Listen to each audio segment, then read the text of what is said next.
Hello guys and welcome to the movies eye site.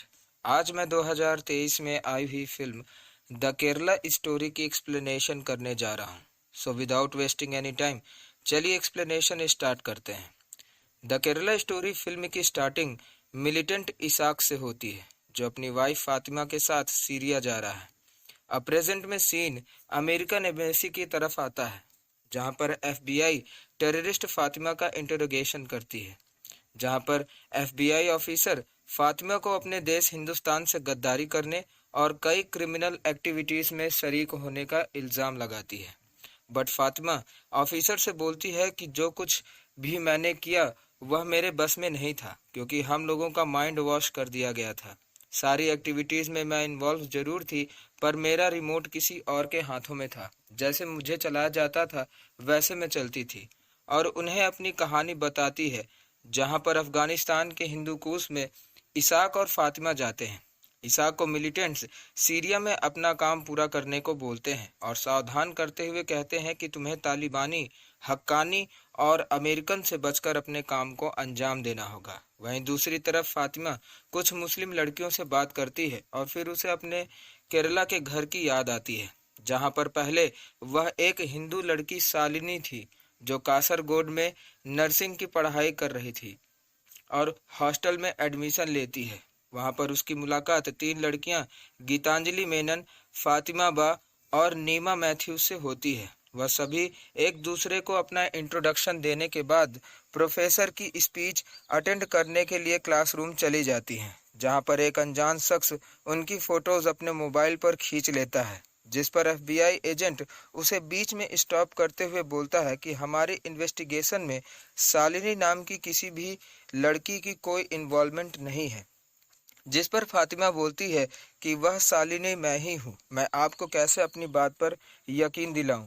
तभी एक police officer पूछता है कि तुमने आईसिस कब ज्वाइन किया, जिस पर शालिनी बोलती है कि आईसिस ज्वाइन करने से पहले मैं आपको यह बताना चाहती हूँ कि आखिर मैंने आईसिस क्यों ज्वाइन किया, उसके पीछे का रीजन क्या है। जिस पर वह उन्हें फ्लैशबैक पर ले जाती है, जहां पर प्रेगनेंसी की हालत में फातिमा हिंदू कुश में अपने पति ईशान के साथ जाती है। वहां से उन्हें शहबाद के लिए रवाना होना था।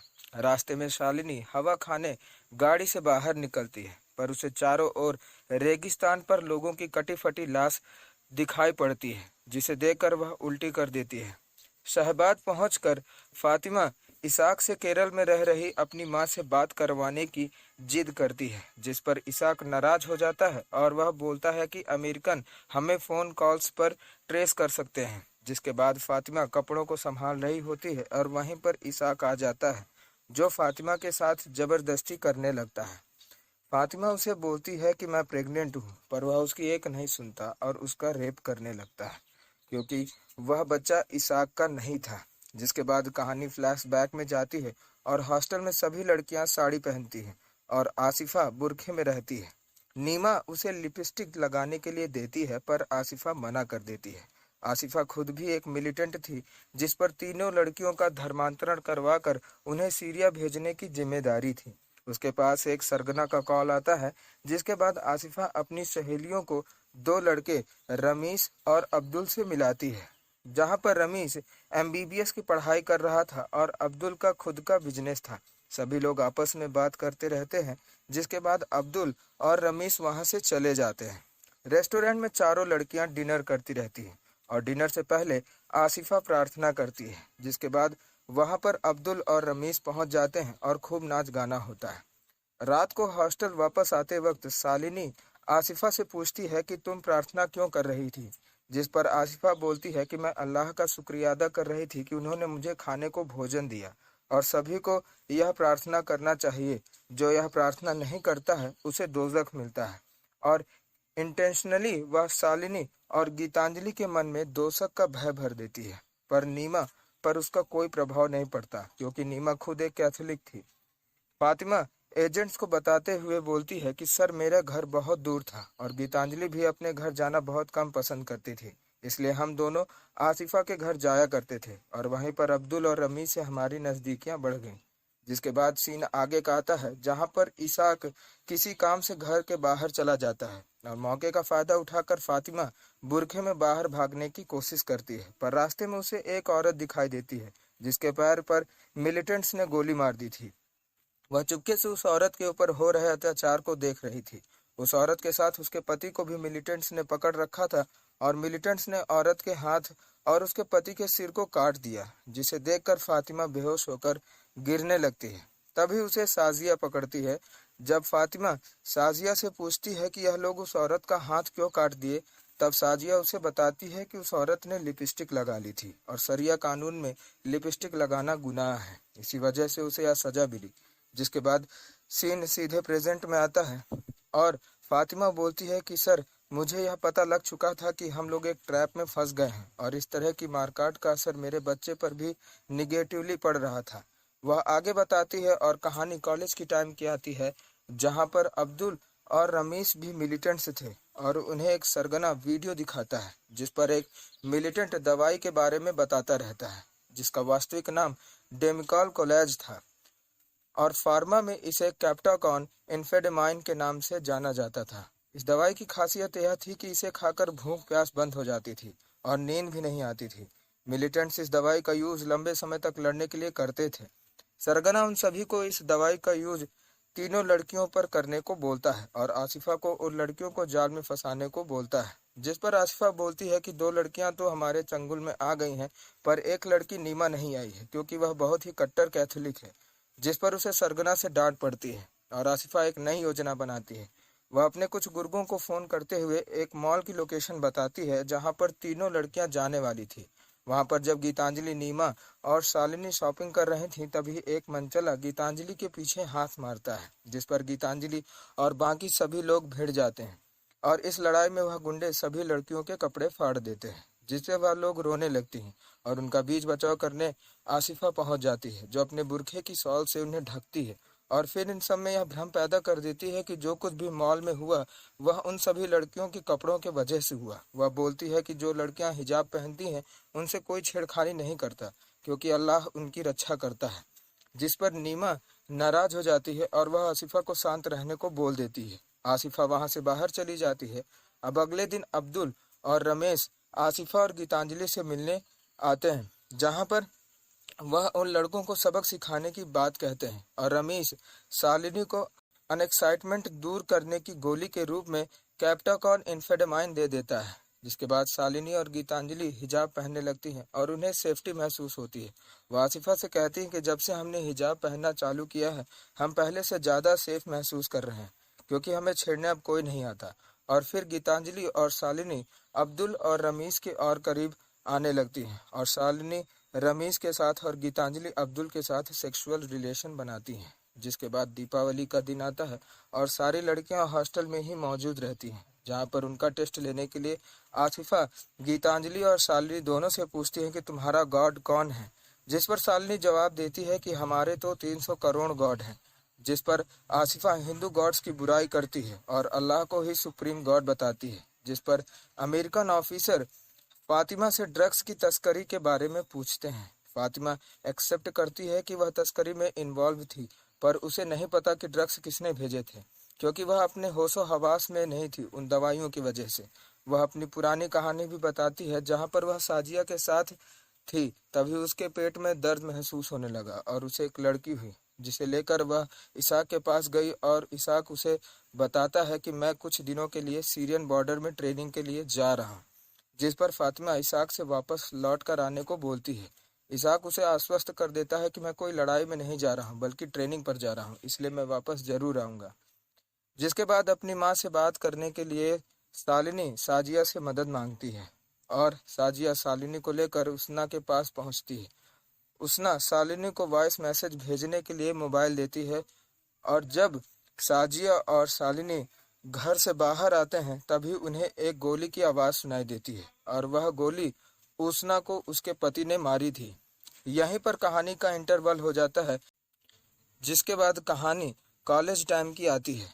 आसिफा ने गीतांजलि और शालिनी के मन में यह बात भर दी थी कि उनकी फैमिली इस अवतार को एक्सेप्ट नहीं करेगी, जिसका टेस्ट लेने के लिए शालिनी और गीतांजलि अपनी अपनी फैमिली में पहुंच जाती हैं और खुद के ही गॉड को कमजोर बताती हैं और अल्लाह को सुप्रीम बताती हैं, और इसके बदले उन्हें फटकार और मार भी खानी पड़ती है, जिससे तंग आकर वह अपना घर छोड़ वापस कॉलेज में चली आती हैं। जिसके बाद शालिनी और गीतांजलि आसिफा के साथ मौलाना से मिलने पहुंचती है, जहां पर शालिनी की भेंट एक लड़की अनीसा से होती है, जिसका वास्तविक नाम भाग्य लक्ष्मी था। उसकी फैमिली भी इंटरकास्ट मैरिज के खिलाफ थी और वह एक मुस्लिम लड़के को प्यार करती थी। इसी वजह से वह भी यहाँ पर आई हुई थी। वह सभी आपस में बात कर ही रहे होते हैं कि शालिनी की अचानक से तबीयत बिगड़ जाती है और शालिनी को पता चलता है कि वह प्रेग्नेंट है। जब यह खबर रमीज को बताती है तब रमीज शालिनी के बच्चे को अपना मानने से इनकार कर देता है, और जब उसे डांट पड़ती है तब वह कहता है कि मेरी फैमिली एक हिंदू लड़की को कभी भी स्वीकार नहीं करेगी। जिस पर आसिफा शालिनी को इस्लाम कबूल कर मुस्लिम बनने के लिए बोलती है। शुरुआत में शालिनी इनकार कर देती है, लेकिन फिर मजबूरी में आकर वह और गीतांजलि इस्लाम कबूल कर लेती हैं। इसी बीच अब्दुल गीतांजलि से उसके न्यूड फोटो मांगता है और गीतांजलि भी उसे अपनी न्यूड फोटो शेयर कर देती है। सीन आगे वाला होता है जहां पर फातिमा को इस बात का पता चलता है कि इसाक जंग में शहीद हो गया, जिससे वह दुखी हो जाती है। अब कहानी फिर से कॉलेज टाइम पर आ जाती है और गीतांजलि को यह बात पता चलती है कि उसके इस्लाम कबूल करने पर उसके पिता को हार्ट अटैक आ गया है और वह गीतांजलि को उसके हक के गहने देना चाहते थे, जिस पर वह अपने पिता से मिलने के लिए रेडी नहीं होती। पर आसिफा उसे समझाती है कि तुम्हारे पिता काफिर हैं और अगर तुम उनसे नहीं मिली तो तुम्हें दोजख मिलेगा, और काफिर को सजा देना भी बहुत जरूरी है, इसलिए काफिर के ऊपर या तो थूका जाता है या पत्थरों से मारा जाता है।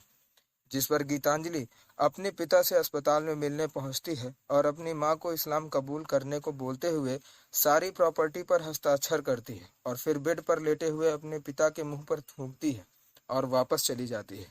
पर देर से ही सही उसे इस बात की समझ आ जाती है कि आसिफा ने उसका फायदा उठाया है। जिस पर अब्दुल गीतांजलि को फोन करके अपने पास सीरिया आने को बोलता है। गीतांजलि आने से मना कर देती है। जब वह उसे धमकी देता है तब गीतांजलि बोलती है कि मुझे पहले ही यह समझ जाना चाहिए था कि तुम और आसिफा सब मिलकर हम लोगों को जाल में फंसा रहे हो। अच्छा हुआ कि तू नामर्द निकला और मैं प्रेग्नेंट नहीं हुई, नहीं तो मुझे भी शालिनी की तरह तुम लोगों के आगे घुटने टेकने पड़ते। जिस पर अब्दुल नाराज हो जाता है और वह गीतांजलि को उसकी न्यूड फोटोज भेजकर बोलता है कि देख अब मैं क्या करता हूँ, हर टीवी स्क्रीन हर वेबसाइट पर तेरी फोटोज लहराएंगी।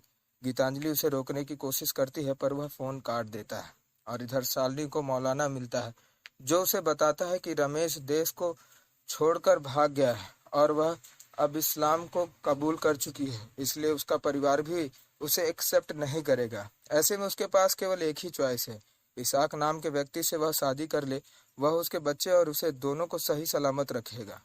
जिस पर कोई चारा न होते हुए शालिनी इसाक के साथ शादी करने को राजी हो जाती है। शालिनी की माँ को जब यह बात पता चलती है तो वह दौड़कर अपनी बेटी के पास आती है जो इसाक से निकाह कर चुकी थी, और उसे शालिनी से मिलने नहीं दिया जाता है। जब शालिनी की माँ गीतांजलि को फोन करके यह बताती है तब गीतांजलि शालिनी को माँ को शालिनी की प्रेगनेंसी की खबर बताती है, जिसे सुनकर वह शॉक्ड रह जाती है। जिसके बाद गीतांजलि अपने फोन पर न्यूज देखती है और उसमें एक खबर आती है कि भारत सरकार के ऑफिशियल ट्विटर हैंडल को हैक कर और बाकी सारी सोशल मीडिया वेबसाइट में किसी स्ट्रेंज व्यक्ति ने एक नर्सिंग की पढ़ाई करने वाले स्टूडेंट की न्यूड फोटो शेयर कर दी है, और यह फोटोज और वीडियोस मैसेज पूरे देश में फैल चुका है। जिसकी खबर सुनकर गीतांजलि परेशान हो जाती है और सुसाइड कर लेती है। अमेरिकन एजेंट फातिमा से पूछता है कि क्या तुम लोगों को किसी प्रकार की ट्रेनिंग दी गई थी, जहां पर वह इस बात को नकार देती है कि मुझे ट्रेनिंग नहीं मिली थी, लेकिन इसाक इंटरपोल में रेड इमेज में था। उसके ऊपर कई सारे जघन्य अपराध के मामले दर्ज थे। जब मेरी शादी उसके साथ हुई तब मैं और वह दोनों कोलंबो श्रीलंका में गए थे, जहां पर नीमा का फोन आया। नीमा ने यह बताया कि रमीज अभी भी कासरगोड में है और दूसरे शिकार को फंसा रहा है। नीमा यह भी खुलासा करती है कि उसके ड्रिंक्स में ड्रग्स मिलाकर करीब 20 से ज्यादा लोगों ने उसके साथ कई बार गैंग रेप किया और वह गिल्ट में जी रही थी। नीमा ने मुझे यह भी समझाया कि मेरी जान खतरे में है और गीतांजलि ने सुसाइड कर लिया है, पर मैंने उसकी बातें सुनकर फोन काट दिया और मुझे लग रहा था कि अल्लाह ने उनके गुनाहों की सजा उन्हें दी है। जिसके बाद हम नीमा को देखते हैं जो अपने साथ हुए अत्याचार की रिपोर्ट लिखाने पुलिस के पास जाती है और वहां पुलिस को वह बताती है कि करीब 30,000 से ज्यादा लड़कियों को केरला में धर्मांतरण हर साल कराया जा रहा है। और हमारे खुद के चीफ मिनिस्टर ने इस बात को कहा है कि 20 साल बाद केरला एक इस्लामिक राज्य बन जाएगा, इसलिए पुलिस को उचित कदम उठाने चाहिए। पर पुलिस वाला यह कहकर बात टाल देता है कि पुलिस के हाथ बंधे हुए हैं और वह सबूत के अभाव में गिरफ्तारी नहीं कर सकता है, जिस पर नीमा पुलिस को सबूत देने के लिए कहती है और बोलती है कि हम लोग इस अन्याय के विरुद्ध एक न एक दिन सबूत जरूर लेकर के आएंगे। इधर हमें फातिमा दिखाई जाती है, जो इसाक के मर्डर के बाद केवल और केवल एक सेक्स स्लेव बनकर रह गई थी। वहीं पर रमीस भी आ गया था और उसका फायदा हर मिलिटेंट उठा रहा था। हर रात कई बार फातिमा के साथ गैंगरेप किया जाता था और फिर वह एजेंट्स को बताती है कि एक दिन मिलिटेंट्स उन्हें एक अनजान जगह पर ले गए, जिसकी मैप लोकेशन शालिनी अच्छे से जानती थी और वहां से कैसे निकलना है इसकी भी जानकारी उसे थी। जब सभी मिलिटेंट्स दारू पीने में लगे हुए थे, तभी फातिमा उर्फ शालिनी अपनी सहेली तनीसा एक और लड़की के साथ वहां से भागने की कोशिश करती है, पर इस कोशिश में दोनों लड़कियां मारी जाती हैं और शालिनी उर्फ फातिमा बच जाती है और रास्ते में वह अचेत गिर पड़ती है, जिस पर अमेरिकन हेलीकॉप्टर की नजर पड़ती है और उसे रिसीव करके अमेरिकन एम्बेसी लाया जाता है। वह अमेरिकन ऑफिसर से अपनी बेगुनाही पेश करती है, पर अमेरिकन उसके ऊपर लगे हुए इल्जाम को उचित मानते हैं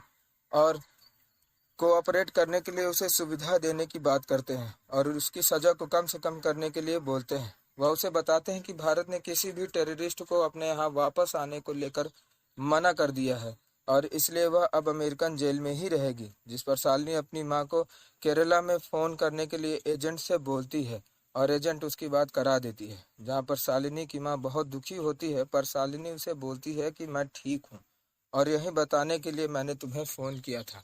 और इसी के साथ शालिनी मूवी के लास्ट सीन में कैदी का ड्रेस पहनकर अपनी बाकी की कैद भुगतने के लिए रेडी हो जाती है और यह मूवी एंड हो जाती है। एंड क्रेडिट सीन में हमें उन रियल पेरेंट्स को दिखाया जाता है जिनकी बेटियों की कहानी पर आधारित यह फिल्म थी। वह सभी अपने ऊपर हुए अत्याचारों को बता रहे थे, जो कि सिनेमा में दिखाए गए दर्द से कहीं अधिक था। उनमें से अधिकतर लोगों को आज भी इंसाफ नहीं मिला है और वह इस इंसाफ के लिए गुहार लगा रहे हैं।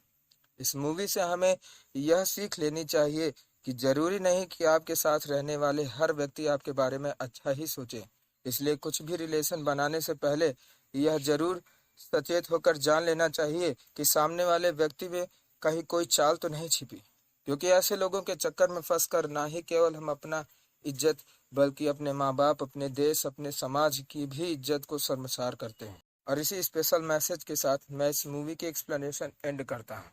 तो अगर आपको थोड़ा सा भी एक्सप्लेनेशन पसंद आया हो तो प्लीज़ हमारे चैनल को सब्सक्राइब करिएगा। तब तक के लिए जय हिंद, वंदे मातरम।